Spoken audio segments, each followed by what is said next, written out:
Bonjour à tous, bienvenue dans les finisseurs. Difficile d'avoir le sourire au lendemain de cette défaite du 15 de France en quart de finale de la Coupe du Monde. C'est une désillusion pour tout un pays. Les Bleus ont échoué dimanche soir en quart de finale face aux Springboks, défaite 29-28. Ce sont donc les Sud-Africains qui affronteront l'Angleterre en demi-finale. Pour les Bleus de Fabien Galtier, en revanche, la Coupe du Monde est terminée. Alors on va bien sûr revenir longuement sur cet échec et beaucoup d'interrogations aussi qui se posent déjà. À qui la faute? Les Bleus ont-ils manqué d'expérience, de maîtrise? Fabien Galtier s'est-il trompé de stratégie? L'arbitre a-t-il commis des erreurs? Nous allons bien sûr analyser tout cela avec nos finisseurs. Bonjour Bonjour. Jean-Baptiste Lafont et bonjour Morad Boudjelal. Vous êtes en direct de Il est où? Toulon avec nous. Il est chez lui. Bonjour, Voilà, bonjour. mais il fallait qu'il soit avec nous évidemment pour aujourd'hui, pour débriefer ce match avec une première question. Est-ce selon vous la meilleure équipe qui s'est imposée dimanche soir au Stade de France, Mourad? Jamais de la vie. Jamais de la vie. C'est absolument pas la meilleure équipe. Quand une équipe marque 3 essais sur des coups de billard parce que le rebond est favorable, c'est comme démarrer le match à moins de 19, quoi. On a un peu démarré ce match contre l'Afrique du Sud à moins de 19, donc non, bien sûr que non. On avait largement, et j'avais annoncé qu'on allait battre les Sudaf. Après, le problème, c'est que je n'avais pas annoncé qu'on allait battre l'arbitre. Et ça, c'est plus difficile. Donc Alors, non, c'est pas la meilleure équipe qui s'est imposée hier, loin de là pour moi, loin de là. on reviendra On ne sur parle pas de l'arbitre. l'arbitrage Ne tout à l'heure. parlons pas de Je vous l'arbitrage donnerai tout de mon suite. go, messieurs. C'est pas le moment. On parle que de jeu. Jamba, l'équipe Non, de mais j'attends le France. go pour me lâcher, je vous l'annonce, Oui, hein. oui, oui, je Dès que sais. j'ai- Jamba, est-ce que l'équipe de France a manqué de maîtrise, d'expérience ou de réalisme dans cette partie? Je sens Mourad piaffer. Hein. Ouais. Il a envie de balancer sur l'arbitre. Non, non, de maîtrise dans l'air, oui. Moi, je pense qu'on a fait une très très bonne première mi-temps et qu'on n'est pas payé. On est très mal payé, que les Sud-Africains sont très bien payés, Ah oui. qu'il y a effectivement il y a deux rebonds malheureux, il y a deux chandelles où Woki, une fois sur deux ou deux sur deux, je ne me rappelle plus, se mélange les crayons. Ça peut arriver, mais il y a un concours de circonstances sur ce match qui fait qu'on on n'est pas payé parce que devant on est monstrueux, on domine. Il n'y a pas du tout le défi physique sud-africain. Les mecs qui sont en dehors, ils sont dominés, broyés, concassés devant.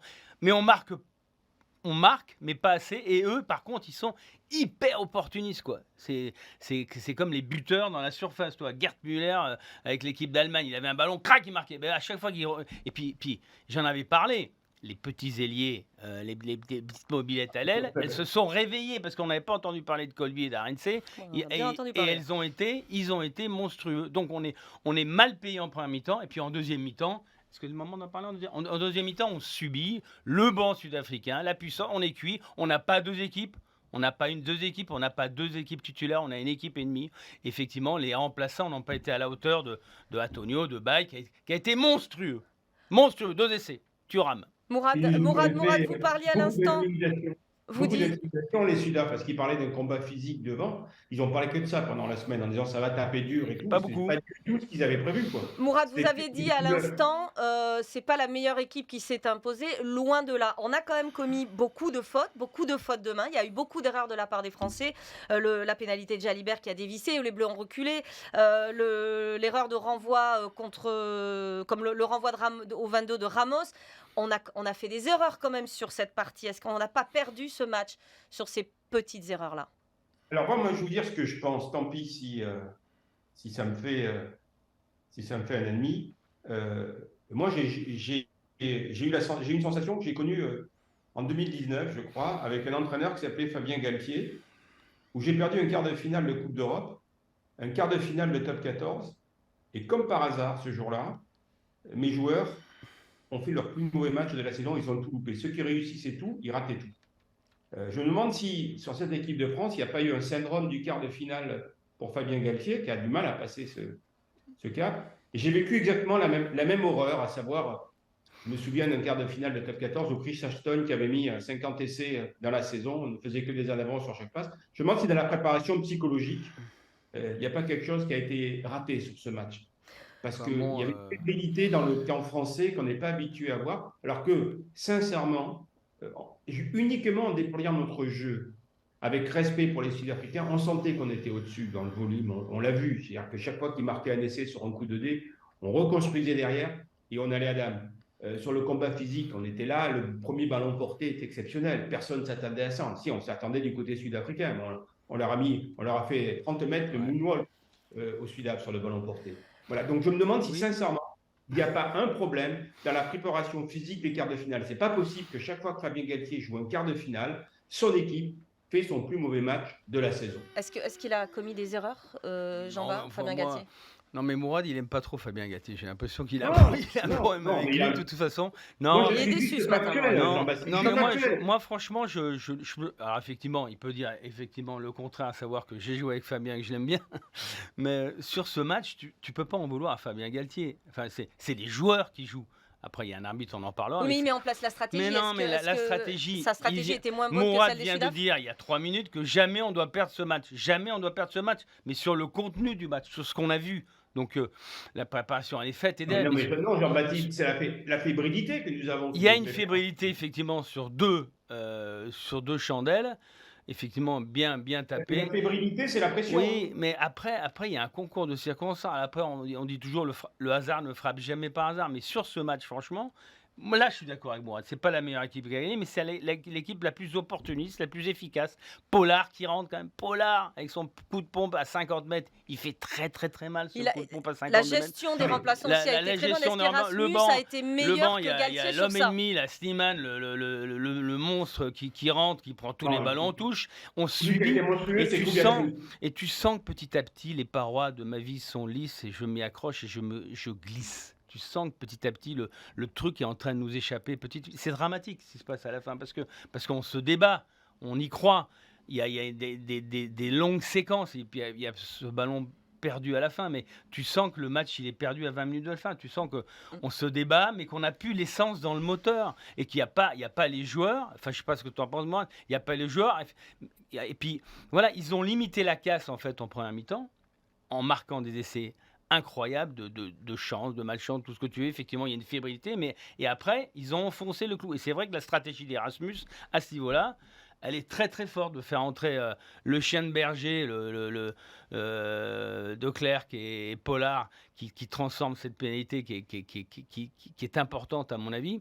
Voilà, tout a été fait dans le bon sens. Mais j'avais dit, on l'avait dit derrière moi, que voilà, après on en reparlera plus tard. Je pense qu'on n'est pas aimé, quoi. Je pense que la France, Alors, on y reviendra. Ça, elle c'est n'est notre pas débat. aimée. Voilà, On y Elle n'est reviendra. pas aimée. Mourad, vous êtes Le d'accord avec problème, Jean-Baptiste? Vous êtes que d'accord avec War- Jean-Baptiste? Erasmus a été meilleur que Galtier sur cette gestion Oui, là, je suis stratégique du match, d'accord. largement. Une victoire d'Erasmus sur Galtier, mais surtout, qui c'est qui va voir l'arbitre à la mi-temps? Qui va voir l'arbitre pour lui dire: oh, tu vas nous carrer tout le match? Qui dans cette équipe est capable d'aller voir l'arbitre dans le vestiaire? Parce que là, il faut y aller. Sur une première mi-temps comme ça, c'est obligé. Il faut aller dans le vestiaire le voir, lui expliquer. Dire: nous, on va quitter le terrain bientôt, on va s'en aller parce que c'est même pas la peine. Galtier, Et personne dans l'équipe de France est capable de faire ça, d'aller mettre la pression à l'arbitre. Parce que si c'était l'inverse, les Sud-Africains, ils seraient allés dans le vestiaire. Non, mais On va directement l'arbitre. il a envie qu'on Ça parle de me l'arbitre. semble Ça, choquant que les on va touristes parler. devant les caméras Mourad, de télévision. Autre question, messieurs, mais Fabien Galtier, vous voulez une équipe avec une forte expérience collective, des joueurs qui ont l'habitude de jouer ensemble. Est-ce que finalement, cette expérience collective, elle n'était pas plutôt du côté des Sudaf? Au niveau de l'expérience, tu peux pas dire que c'est l'expérience sud-africaine qui a gagné contre l'expérience française. Collective. Ouais, mais on a Le collectif, Le je parlais du collectif, ça fait collectif. 4 mois qu'ils sont ensemble, 3 ans que c'est pratiquement le même groupe. On a gagné le Grand Chelem, on a perdu une fois contre l'Irlande. Et tu vois, à la fin du match, je me disais, mais par rapport à l'Irlande, elle n'a pas été championne du monde. Comment ils sont jamais champions du monde avec l'équipe qu'ils avaient là? Enfin, et nous, je me demande si c'est pas la même chose parce que vraiment, on avait une équipe sur ce match qui est monstrueuse. Après, ça s'est mal passé. Je suis un peu triste parce qu'on a démarré. Voilà, il faisait chaud, tu te rappelles, il y a 2 mois, on était en pleine forme, optimiste, les fan zones, les supporters, et là c'est l'hiver tout d'un coup, quoi. Ouais, non, mais alors il y a aussi tout un ça s'arrête climat, brutalement, et moi un j'ai envie. contexte et je te sociopolitique jure, aussi qui a pu être chargé. Mais non, mais Pourquoi est-ce qu'ils c'est ont vrai. été, pourquoi ils semblaient Hier, on si avait du mal à nerveux, y croire. Mourad? Pourquoi ils On avait semblaient du si mal à y nerveux, croire. les Français, Mourad? D'un côté, on a les Sudaf qui se disent: aujourd'hui, on rentre sur la pelouse, on va peut-être perdre notre titre de champion du monde. De l'autre côté, on a les Français qui rentrent sur la pelouse et qui se disent: on va peut-être perdre notre Coupe du Monde qui a lieu en France. Voilà. Qui a le mieux géré les choses? Effectivement. Non, mais moi, ce qui m'intéresse chez moi, Voilà, c'est que là-dessus, le coach, je ne vais pas en vouloir qu'au coach, mais il doit créer une envie dans son équipe. mais Mourad, Une explique-moi. envie et aussi des certitudes, parce qu'on peut avoir des certitudes avec Mourad, cette équipe. moi, Et au lieu de ça, on a créé du doute et de l'angoisse. Et ça explique plein de fautes de jeu qu'on a Est-ce qu'on vues. n'avait pas aussi trop de pression parce qu'un climat, un contexte politique très compliquée. On sait ce qui s'est passé aussi vendredi à Arras. Est-ce qu'on n'a pas dit à ces joueurs de l'équipe de France, vous allez redonner le moral à une équipe et ça leur a mis trop de pression? Simplement l'obligation de gagner cette Coupe du Monde en France. Je veux dire, hier, on n'y croyait pas sur ce dernier en avant. On se disait, c'est pas possible, on peut pas être éliminé en quart de finale. Personne n'a prévu. Mais toi, moi, personne n'a prévu ce scénario. Mais moi, j'étais certain qu'on serait champion du monde avec cette équipe. Voilà. Non, mais moi, j'ai l'expérience de Fama Galtier en tant que joueur, parce que je jouais avec lui. Mais toi, tu as parlé de la préparation mentale, psychologique de Fama Galtier, qui peut-être tend les mecs avant l'événement, notamment certains quarts de finale que tu as vécu avec Toulon. Mais comment il est, explique-moi comment il est à la causerie d'avant-match, comment il est dans les vestiaires, comment tu l'as vécu puisque tu étais son président. Bien sûr que je l'ai vécu. Dis-moi en deux. Voilà, c'est ça qui est intéressant. Tu as l'expérience de Fabien Galtier. C'est que, en fait, quand il joue en quart de finale, c'est pas l'équipe, c'est lui. Il ne pense qu'à l'image qu'il va donner s'il perd ou s'il gagne. Ah bon. Donc, et oui, non, mais il est dans une espèce, allez, je vais dire, entre guillemets, d'égocentrisme, c'est de la pression parce qu'il a envie de réussir. Et en fait, tout ça uniquement sur le fait, est-ce qu'on va dire que Galtier est bon ou est-ce qu'on va dire que Galtier est mauvais? Voilà. Et donc, ce qui fait que il n'y a pas toujours les mots qu'il faut, il n'y a pas toujours l'ambiance qu'il faut. On a perdu un quart de finale parce qu'il expliquait qu'on avait gagné avant de le jouer. Voilà. Effectivement, on n'a pas joué et on a perdu. Voilà. Et il n'a pas il met pas de pression à l'arbitrage. On sait très bien qu'à ce niveau-là, la pression à l'arbitrage, elle est hyper importante. Je veux dire, il faut à un moment donné, tant pis, on ne peut pas être ami avec tout le monde. Je veux dire, on peut se faire des ennemis sur un quart de finale. L'arbitre, c'est un élément clé, on le sait. Et il faut qu'il ait une pression qu'on va être bien. Enfin, je ne dis même pas bien arbitré honnêtement. Voilà. Et hier, on en parlera tout à l'heure, on n'a pas été arbitré honnêtement. Eh ben on en parle tout de suite, hein. C'est le débat des finisseurs donc sur l'arbitrage. Ben O'Keefe a-t-il fait pencher la balance? En tout cas, la polémique enfle ce matin. L'arbitre néo-zélandais est au cœur de cette polémique. A-t-il fait pencher la balance? Alors en début de match, Etzebeth stoppe une action d'essai française. L'arbitre estime qu'il n'y a pas en avant. Est-ce que c'est votre avis, Jean-Baptiste? Je sais pas, on n'a pas revu l'action. C'est-à-dire qu'il n'y a pas le ralenti. Donc, je n'ai pas revu l'action. Il y a un en avant de 2 mètres, à mon avis. Apparemment, il rabat, mais il n'y a pas que ça. On va en parler plus tard. Il y a la montée de Colby, il y a la tapette sur la sortie de mêlée de Toulon. Mais c'est ce que je veux dire. Tous les ballons ralentis. Tous les ballons ralentis. Mourad, il dit que l'arbitre est un élément clé, mais le pouvoir de l'arbitre dans ce sport qu'est le rugby, parce que c'est tellement subjectif d'interpréter, de juger sur le moment, il est monstrueux. Mais je pensais que, je sais pas, il avait une oreillette, que de temps en temps, il y a l'arbitre vidéo qui l'appelait, il y a des caméras partout, le bunker. Et combien de fois au cours de ce match, il a fait appel à la vidéo en dehors de Etzebeth le coup de tête? Combien de fois? Zéro. Mais c'est ça qui est dramatique. Parce que quand tu parles d'un match que tu perds 40 points, on s'en fout de l'arbitre. Mais quand tu perds que d'un point, il ne s'agit pas d'être mauvais perdant. On n'est pas mauvais perdant, moi. On essaie d'être objectif dans notre soutien de l'équipe de France. Mais quand tu perds d'un point, on est en droit de se poser des questions. Et pour moi, ça vient de très très loin. Ça vient de très très loin, et je le dis.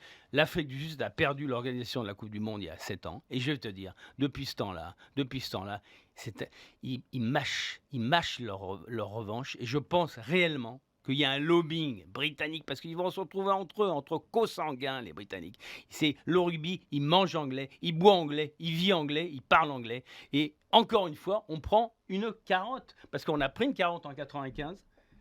L'Afrique du Sud a organisé. On a pris une carotte en 2011. La Nouvelle-Zélande a organisé. Et cette année, paradoxalement, alors que c'est nous qui organisions, on n'est pas favorisé. Je ne dis pas qu'on aurait dû être favorisé, mais il n'y a pas d'objectivité. Je rappelle le... Non, mais tu vois ce que je veux dire? Oui, non, mais je rappelle le contexte. La France a obtenu l'organisation de cette Coupe du Monde au mépris des recommandations du board de World Rugby, hein, qui avait conseillé à ses membres de voter pour l'Afrique du Sud. À l'époque, c'était Bernard Laporte qui était président de la FFR. Claude Hatchet a été le grand artisan du dossier de candidature. Ces deux-là ont été écartés des affaires pour les raisons que l'on sait. Est-ce que c'est complotiste, Mourad, de penser que World Rugby a fait payer à la France toutes ces affaires? C'est pas complotiste, mais surtout, c'est que les Sud-Africains ont une position au World Rugby que nous n'avons pas. On avait un vice-président de World Rugby, on l'a viré, qui s'appelait Bernard Laporte.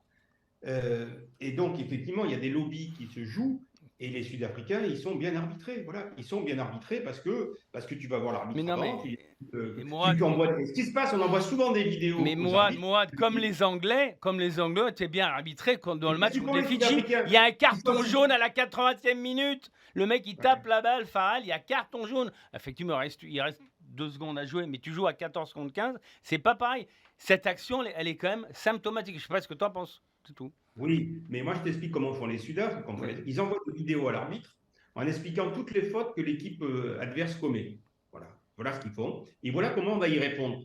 Et donc déjà, ils ont préparé l'arbitre à d'éventuelles fautes qu'il pourrait faire, qui ne sont plus des fautes, mais qui sont des réponses aux fautes des autres. Et l'arbitre, quand il est dans une ambiance plutôt amicale, eh ben, il est forcément sensible à ça et ça a sensibilisé son arbitre. Mais moi, je le répète. Alors d'abord, ce qui va être terrible, c'est que ce point va hanter l'équipe de France pendant des décennies. Ce petit point, ils vont se le refaire 1000 fois. Le point, ils le prendront 1000 fois.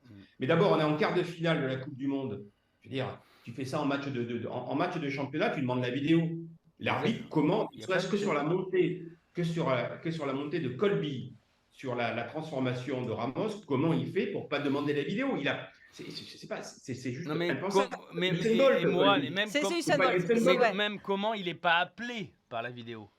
Comment il est Qui la demande pas, mais qu'il n'y ait pas un mec sur le bord de touche qui dise voilà, checkez, monsieur l'arbitre, Mr. the referee, I want to see. Non mais, tu vois ce que je veux dire? Vérifier, c'est trop important à ce niveau-là. Donc c'est un manque d'expérience de Galtier, de l'équipe de Galtier, de ne pas avoir demandé aussi, de pas avoir... C'est à la mi-temps que ça se joue. On a soit un président de Fédé, soit un entraîneur, quitte à se prendre un rouge, quitte à être exclu. Il s'en fout, il est en quart de finale de la Coupe du Monde. À la mi-temps, il met le feu à l'arbitre. Parce qu'il voit qu'il est en train de se faire carrer par l'arbitre. Donc, il faut intervenir. Il faut lui dire, attention, on le voit. On n'est pas des cons. Il faut y aller le voir, l'arbitre. C'est indispensable, vu ce qui se passe. Moi, ça fait 20 ans que je suis dans le rugby. Des ballons contrés, j'en ai vu. Voilà. Alors, chaque fois qu'un ballon a une tentative de contre, comme a fait Tsebet, ou alors de se mettre au milieu, c'est pénalité et souvent carte jaune. Là, c'est la première fois de ma vie qu'il n'y a rien. Alors, moi, j'ai envie de poser une question à moi. Est-ce que c'est vraiment une sodomie arbitrale? Une deuxième. Une petite. Je crois sincèrement, oui. Faut dire que, oui, légère. Sûr. Surtout à un point, quand il y a un point d'écart, on sait très bien que c'est l'arbitre qui choisit le vainqueur. Voilà, il a choisi le vainqueur. Voilà, donc il fallait sanctionner. Non, mais surtout sur que la dernière action, Géraldine, j'ai pas regardé encore la dernière action, mais il y a des mecs qui sautent, qui plongent de partout. C'est monstrueux. Exactement. Je savais qu'il pouvait se passer n'importe quoi, la pénalité, il ne saurait pas. L'arbitrage des zones de rock, elle est contestable. Est-ce qu'il fallait sanctionner Krill aussi pour son coup de coude dans la tête d'Antoine Dupont? Mais ça n'a pas été fait. Mais au moins, tu le check. C'est comme le déblayage de Dutoit sur Danti, tu le check, tu regardes, tu vérifies, c'est ça. On faut pas qu'on pense qu'on il avait pris un carton rouge le troisième joueur, box lorsqu'il avait fait ça à Marseille en 2022. Putain, mais on a des moyens énormes et on s'en est pas servi. C'est ça que je reproche après. Tu regardes je suis persuadé que s'il y avait eu la même chose avec un Français en faute, il y aurait eu vidéo. On a été sanctionné beaucoup plus rapidement que dans les zones de rock. Tous ces ballons ralentis dans les regroupements, tous ces ballons ralentis qui fait qu'Antoine Dupont, il n'avait pas un ballon propre à jouer et rapide. Au bout d'un moment, tu dois siffler une pénalité ou deux. Et là, on ne va plus avoir les mêmes ballons à jouer. Parce qu'avec nos 3 quarts qui sont des flèches, on aurait pu avoir une initiative d'action. Et je rappelle que la santé est la priorité de World Rugby. Bravo. Ça n'a pas vraiment été le cas sur ce match-là. Ça n'a pas vraiment été le cas. Et par contre, là, il faut reconnaître que les Sudaf ont été assez forts, c'est qu'ils nous ont trompés. Ce n'était pas du tout le match qu'ils nous ont vendu. Non. Pas du tout le match qu'ils nous ont vendu. Ouais. Ils ont fait, dans la préparation, dans l'avant-match, ils ont été meilleurs que nous. Il y a quand même des joueurs qui n'ont pas été au niveau. Je discutais avec des copains qui m'ont dit Dupont. Pour moi, Dupont, il a fait son match. Il a fait son match, Dupont. Il a fait son match, Dupont. Alors, il s'est peut-être pas engagé, mais il est peut-être à 80%, mais on savait qu'il n'était pas à 100%. Mais même à 80%, il fait marquer, il joue. Il a la vista en première période. Mais je pense qu'il y a des joueurs qui étaient à 100% et qui ont été à 80%, ils ont 70%. Les deuxièmes n'étaient pas au niveau. Hier, sur ce match, ça peut arriver à tout le monde. Après, voilà, incompétent, l'arbitre. Alors, l'arbitre, incompétent ou malhonnête? Non. Il a fait son match, mais il nous habitue à mieux. Il s'est fait contre un ballon d'un mec arrivé de nulle part qui court plus vite qu'Usain Bolt. Mais bon. Il doit. Comment l'arbitre alors? Est-ce que tu sais qu'il était aux 25 mètres Donc, pour parcourir 25 mètres, je pense qu'il a mis 1 seconde et Ah oui. demie sur 100 mètres, donc il fait 9 secondes. C'est le record du Il monde. est plus Non, rapide mais, qu'Usain Bolt. non, mais ce que je comprends pas, Non, c'est ça fait 6 secondes sur 100 mètres. Donc au kiff, on dirait quoi, Mourad? Malhonnête ou incompétent? Bon, on dira que ça a été le meilleur joueur sud-africain de ce quart de finale. Je pense que c'est l'homme clé je pense qu'ils pourront. J'espère qu'ils vont lui offrir. Bon, maintenant, un chronomètre en or, c'est un peu dépassé, mais une montre en or, ça serait un bel hommage qu'il ferait à 95. On lui offre une montre en or. Les Sud-Africains, ils l'ont mérité. On rappelle qu'il est ophtalmo hein, dans la vie, c'est son métier. Il faudrait peut-être qu'il aille consulter un collègue. Non, non, non. Le problème, c'est que le problème, il vient pas de sa vue. Hein. Il vient de. Non, mais tu peux pas basculer, Géraldine, dans la discussion de bistrot. L'arbitre est un con, tout ça, c'est pas possible. Je plaisantais, j'avais le sourire pour une fois que je l'ai depuis ce matin. Non, on peut simplement souligner, pour parler de manière urbaine, qu'il n'y a pas eu un échange énorme, intense, entre l'arbitre de champ et les arbitres autour du terrain. C'est ça. Jean-Baptiste, c'est pas une discussion de bistrot, mais qu'un arbitre au quart de finale de la Coupe du Monde ne nous montre pas la vidéo. Ça veut dire qu'il veut qu'on ne puisse pas voir qu'il s'est trompé éventuellement et que sa décision, il ne veut pas la remettre en question sur des images vidéo. Ça veut dire qu'il a décidé. Point barre. Oui, il a décidé pour les Sud-Africains, même si les images disent le contraire. Moi, je suis la tendance douce. Moi, je suis la colombe, lui, c'est le faucon. Donc, ça, c'est une réalité. Voilà, quand tu ne demandes pas la vidéo, ça veut dire que tu as décidé. Est-ce que ça veut dire que les Français ne sont pas aussi moins bien adaptés à l'arbitrage que ne le sont les Sud-Africains?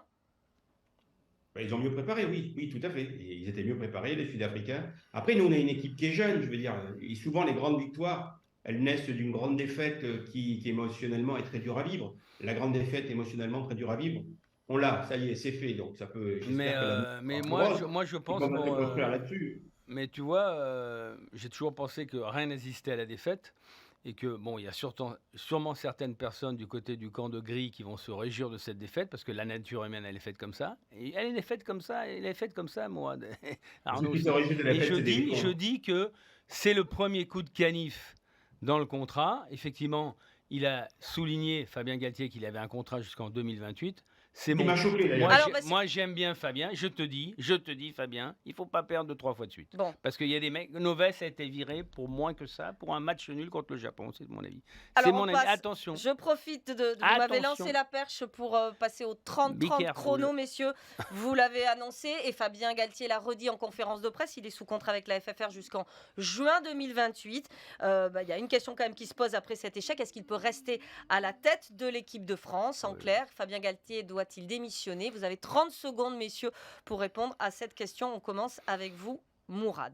Non, Fabien Galtier ne doit pas démissionner, mais par contre, moi, je ne peux pas me satisfaire de sa réponse où il dit « j'ai un contrat jusqu'en 2028 ». Être entraîneur de l'équipe de France, on ne met pas le droit juridique en avant pour dire « je suis entraîneur et si vous voulez vous séparer de moi, il faut me payer 50 contrat d'un coup et ça va faire cher ». Non, on est entraîneur de l'équipe de France, c'est une mission sacrée parce qu'il y a une volonté de tout le monde que tu restes l'entraîneur de l'équipe de France. Je pense que cette volonté, on peut la trouver, mais je trouve très maladroit de la part de Fabien Galtier d'avoir mis en avant qu'il avait le droit pour lui, surtout un soir de défaite. Un soir de défaite, tu baisses la tête et tu dis « je suis à votre disposition ». Et lui, il a simplement dit « si vous voulez que je parte, c'est 50 contrats à me payer dessus ». Jean-Baptiste, il n'a jamais eu autant de moyens, hein, le sélectionneur du 15 de France. Oui, mais oui, il n'a jamais autant de moyens, on le sait. Les joueurs sont à la disposition de l'équipe de France, sont inféodés à Marcoussis, mais ils vont tout le temps, ils sont en stage, ils mangent ensemble. Mais ce que je veux dire, c'est que tu ne peux pas virer un entraîneur parce qu'il a perdu d'un point contre l'Afrique du Sud, championne du monde. N'oublions pas ce qui s'est passé depuis 2 ans, quand même, la remontée, depuis 3-4 ans, la remontée en puissance au classement de l'équipe de France de rugby. Tout ce qui s'est passé, l'engouement populaire pour cette Coupe du Monde. Franchement, attendons. Je pense que Fabien a fait un super boulot, franchement, et que contrairement à ce que dit Mourad, c'est pas à cause de lui qu'on a perdu ce quart de finale. C'est à cause de l'arbitre et des joueurs, parce que ce sont les joueurs qui jouent. Autre question, messieurs. Est-ce que ce ne sont pas les clubs qui vont se rebeller contre le sélectionneur? Est-ce qu'ils vont accepter de continuer à libérer 42 joueurs pour tous les rassemblements du 15 de France? Jusque-là, ils étaient solidaires de ce projet, de cet objectif commun de gagner la Coupe du Monde. Est-ce que ça ne va pas un petit peu changer? Ça commence à enfler aussi, cette polémique. Ah bon? Oui. Moi, je peux vous dire que j'étais président du RCT lorsqu'ils sont venus nous demander tout ça. Alors, au départ, les clubs ne voulaient pas. Il ne voulait pas laisser les joueurs à disposition, enfin tout ce que la Fédé. Et moi, je suis intervenu en disant, moi, je pense que comme la Coupe du Monde a lieu en France, on va dire oui à tout. Il faut qu'on mette l'équipe de France dans les meilleures dispositions. Maintenant, attention, gagner. Parce que nous, on va faire de gros sacrifices. Gagner. Bon, et le contrat n'est pas rempli, ils n'ont pas gagné la Coupe du Monde. Voilà. Et moi, j'ai une grosse déception parce que voilà, j'ai 63 ans et je ne sais pas si un jour je verrai l'équipe de France championne du monde de rugby. Moi, j'y croyais énormément. Voilà, donc c'est pour ça que je pensais qu'il fallait faire tous ces sacrifices pour qu'enfin, on la gagne, cette putain de Coupe du monde du rugby. Et voilà, et finalement, on repart à la maison, enfin, on repart à la maison avec que dalle. Voilà, et je trouve c'est une déception immense. Voilà, j'ai vécu la même chose que le quart de finale qu'on a perdu contre Lyon avec Fabien Galtier. En plus, il y avait Tao Fifinois, Vermeulen sur la pelouse, Olivon. Mais c'est vraiment une grosse déception. Je voulais vraiment qu'on soit champion du monde et j'ai cru en Fabien Galtier, j'ai cru en ce groupe. Voilà. Après, il y a des éléments extérieurs. Il y a ce qu'on appelle les éléments extérieurs qu'on n'a pas su maîtriser. Et c'est une faute professionnelle que de ne pas savoir maîtriser ces éléments extérieurs. Ça ne veut pas dire que Fabien Galtier doit partir. Ça veut dire qu'il va falloir faire attention parce qu'il y a une partie de son staff qui s'en va. Et on sait que Fabien Galtier et l'entourage, c'est quelque chose d'assez atypique. Il faut les bonnes personnes et la bonne relation. Est-ce qu'avec les nouveaux, ça va aussi bien se passer que ça s'était passé avec les anciens? Voilà, on verra. Et puis, un petit mot aussi pour la préparation physique. On a vu qu'il y a des préparateurs physiques qui sont très discrets, mais les Sud-Africains, ils étaient pas mal. Hein. Physiquement, ils ont tenu les 80 minutes sans problème. Jean-Bart, on parlait de cette Coupe du Monde. Alors, c'est peut-être dans 4 ans maintenant, il faut voir. Ça ne sera pas chez nous. Ça sera en Australie. Hein, il me tend des pièges exprès. Sans Antonio ni Tao Fifinois qui ne seront pas là en 2027, comment est-ce que vous répondez à ce que dit Mourad? Non, mais c'est loin déjà. C'est-à-dire que le tournoi cette année va plus avoir la même odeur, le même intérêt, parce qu'on était pris. Et je me mets à la place de moi. Hier, c'était une grosse déception. Franchement, j'étais... voilà. Sincèrement, j'avais envie de chialer. Franchement, c'est très Moi, j'en ai vu qui en pleuraient. Non, maintenant, encore une fois, c'est pas pour défendre l'équipe de France. On perd contre le champion du monde, d'un point. On aurait pu les jouer en finale, on aurait pu les jouer en demi. L'Angleterre en demi-finale, ça me rend dingue. Et pour les joueurs, comment ils vont... L'Angleterre, ils n'ont pas eu un chemin très difficile. Hein. C'est pas un chemin de croix. Oui, mais ils sont en demi-finale quand même. L'Argentine est en demi-finale et nous, on reste à la porte. Donc, comment il se reconstruit le groupe après ça? Non, mais le groupe, tu sais, il y a des joueurs qui vont partir, des joueurs qui vont arrêter. Ça fait partie du jeu. J'ai eu un peu de peine quand j'ai entendu Danty à la fin du match, parce que tu sens qu'ils ont tout donné, quoi. Qu'ils se préparent comme des malades. Ils pensent qu'à ça depuis 4 mois. Et le mec, c'est vrai, il est un peu là, un peu presque à la limite d'arrêter de jouer au rugby. Après, tu sais, la nuit porte conseil. Voilà, on va oublier petit à petit, mais sur le coup, c'était un choc énorme. En plus, je veux dire, même pour la Coupe du Monde de rugby, les Irlandais sont éliminés, donc il n'y a plus de supporters irlandais. Les Gallois sont éliminés. Les Français, il reste que l'Écosse. Les Anglais. Les mecs qui viennent de très très loin. Les mecs qui viennent de très très loin. Ouais, les Anglais éventuellement, mais rien qu'au niveau des bistrots, des bars et de l'ambiance dans les fan zones, c'est une catastrophe, quoi. Une catastrophe. La Coupe du Monde vient de prendre un coup, là, c'est clair. Hein. La Coupe du Monde vient de prendre un coup. C'est clair. Je vais vous poser cette question sur la Coupe du Monde, mais à l'instant, le président Grill a renouvelé sa confiance à Fabien Galtier. Voilà, c'était juste pour fermer cette parenthèse sur Fabien Galtier. Il faut expliquer au président Grill que pour renouveler, il faut avoir nouvelé. Et lui, il n'a pas nouvelé. Donc, il n'a pas renouvelé. Vous parliez de la Coupe du Monde. Est-ce qu'elle est terminée, cette Coupe du Monde? On a vu un engouement énorme autour des matchs des Bleus, de cette compétition. Les stades étaient pleins. On avait énormément de supporters. Les audiences sont là. La France est éliminée. Est-ce que les gens vont continuer à la regarder, cette Coupe du Monde, selon vous? Oui, bien sûr, mais pas... À se passionner, mais tu verras que les audiences ne seront pas les mêmes, automatiquement. C'est évident. Pour moi, en tant que passionné de rugby, de rugbyman, Mourad aussi, on va suivre les demi-finales. On va suivre la finale qui sera sans doute Afrique du Sud, Nouvelle-Zélande, encore une fois. Mais c'est plus la même grinta. On a pris un coup dans la carlingue quand même. Enfin, voilà, oui, c'est plus le même pour nous, c'est différent. C'est dramatique. Pour TF1, pour nous, on se verra moins, on va faire moins d'émissions. Ça veut dire que la rentabilité de la Coupe du Monde, elle est en danger, Mourad? Elle en a pris un coup. Oui, elle en a pris un coup, la rentabilité de la Coupe du Monde. Les spots pub chez le diffuseur ne seront pas au même tarif que l'équipe de France, ça c'est clair. Mais pour moi, heureusement, il nous reste les All Blacks, quoi. Il reste un petit peu un point d'attraction dans cette Coupe du Monde de voir jouer les All Blacks, vu qu'ils ont retrouvé quand même leur niveau. C'est toujours un bonheur, quoi. Heureusement qu'il reste ça, mais Mais sinon, en tout cas, c'est plus la même couleur, c'est plus la même odeur, c'est plus la même Coupe du Monde. En tout Ça, cas, c'est il y a un sûr. risque que financièrement, on rentre pas, ça fasse un bide alors qu'on nous avait annoncé des chiffres records. Ben oui, vous avez vu déjà que les Irlandais sont en train de revendre leur place pour les demi-finales, parce qu'ils en avaient acheté beaucoup. Oui, c'est probable. En tout cas, s'il y a des traders sur les billets pour la finale de la Coupe du Monde, là, les actions sont à la baisse pour revendre les billets.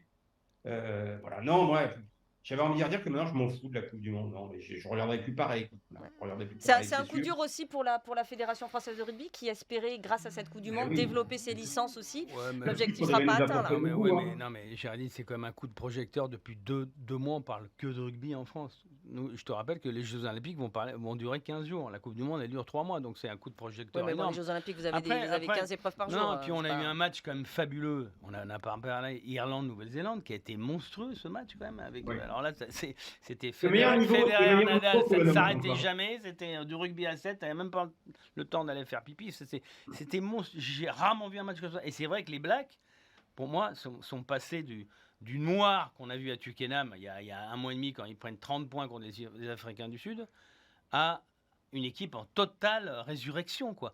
Une équipe qui a battu l'Irlande. Pourquoi ? Parce que derrière, des cannes, Géraldine, comme les cannes d'RNC, les cannes de Colby, les cannes de Jordan, les cannes, c'est ça qui fait la différence contre l'Irlande. Les cannes. Et moi, je suis content pour que le rugby néo-zélandais revienne rapidement. Ouais, Il s'est renouvelé quand même rapidement, Mourad. Le cheptel se renouvelle rapidement. Et que Foster, qui était assassiné, guillotiné avant même cette Coupe du Monde, sera peut-être champion du monde. Voilà, comme quoi ça va très vite dans le rugby. Alors, les pronos, Mais justement, en même temps, Mourad, mais Géraldine, juste pour rajouter quelque chose, vous n'imaginez pas l'impact que ça aurait eu une équipe de France championne du monde sur tous les stades de top 14. Il y aurait eu beaucoup de champions du monde, puisque tous les joueurs français jouent en France. On aurait eu des stars, on aurait eu tout le monde aurait communiqué. Enfin, ça aurait été un véritable plus, ne serait-ce que regardez déjà le bonheur et l'économie qu'amène Antoine Dupont. Antoine Dupont est devenu une véritable star. Il va remplir tous les stades de top 14.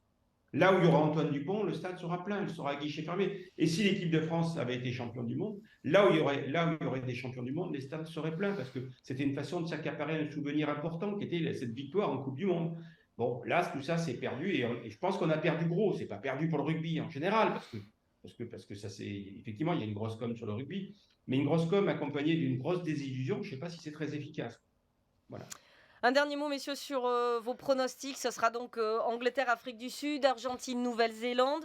À quelle opposition on aura le droit en finale, Moi, selon je vous? pense que les Blacks vont écraser l'Argentine. Mais par contre, je pense que l'Angleterre va résister à l'Afrique du Sud. C'est parce qu'ils ont un jeu tellement physique également, les Anglais. Derrière, il y a quand même des bulldogs au centre avec Tulagi. Franchement, je pense que l'Angleterre peut. Je pense pas qu'elle gagne, mais je pense que ce sera un match intéressant. Heureusement pour le spectacle. Mourad? Et le suspense. Je suis un peu d'accord avec Jean-Baptiste, mais pour d'autres raisons sur l'Angleterre. Je pense que l'Afrique du Sud a préparé le match contre nous de façon très intense et qu'il est dur de se remotiver une seconde fois de la même façon. Alors, est-ce que l'écart, effectivement, l'Afrique du Sud est au-dessus de l'Angleterre, mais est-ce que cet écart est suffisamment important pour que l'Afrique du Sud puisse le gagner sans un degré de motivation aussi fort que pour le quart de finale? Je ne sais pas. Et puis, accessoirement, moi, j'adore les Sud-Africains. J'ai fait venir les meilleurs joueurs sud-africains à Toulon.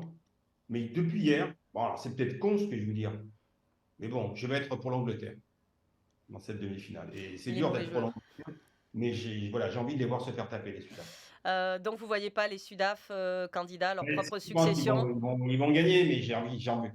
Je vais être pour l'Angleterre sur ce match. Voilà. Ce sera la première fois de ma vie et sûrement la dernière que je serai pour l'Angleterre, mais je vais être pour les Anglais. Et en finale, Et du coup? j'adore les Sudaf, mais j'ai un tel sentiment amer. La façon dont on s'est fait bananer par les Box, parce que je crois que les Box savaient qu'on était au-dessus. Ils savaient, et ils ont mis en place toute une stratégie pour nous bananer, et on est tombé dans le panneau, quoi. Voilà, on est tombé dans le piège, on n'a pas su le gérer, et ils ont gagné avec d'autres arguments que le rugby. Voilà, même si c'est une très belle équipe, mais on était au-dessus. Voilà, on était au-dessus. Et donc, en finale, vous voyez les... J'espère pour toi que Bakis Bota n'entend pas ce que tu dis. Mais j'ai dit pour une fois. Non, Bakis, allez, Bakis, non, c'est vrai que j'ai oublié Bakis Bota. Donc, je vais être pour l'Afrique du Sud samedi, parce que j'adore l'Afrique du Sud. Voilà. Et en finale, si on vous écoute, alors même si c'est l'Angleterre, c'est la Nouvelle-Zélande qui... Moi, pour moi, je pense que ça sera la Nouvelle-Zélande. Les Sud-Africains, ils ont commis un impair, à mon avis, c'est d'en avoir mis 30 ou 40 au Néo-Z. Et les Néo-Z, ils vont construire leur finale là-dessus. On sait pas toujours pourquoi on perd, pourquoi on gagne, pardon, mais on sait pourquoi on perd. Voilà. Et les Néo-Zélandais, ils savent pourquoi ils ont perdu contre l'Afrique du Sud. Et je pense qu'ils auront envie ils auront envie de leur rendre la monnaie de la pièce. Eh bien, merci messieurs, on se quitte sur ces mots. Voilà, on se retrouvera jeudi. Vous serez avec nous, Mourad, ici même pour parler de ces matchs du week-end, donc ces 2 demi-finales qu'on suivra et qu'on débriefera la semaine prochaine ensemble. Merci beaucoup, on essaie de se quitter avec un petit sourire quand même si c'est dur ce matin. Salut à tous.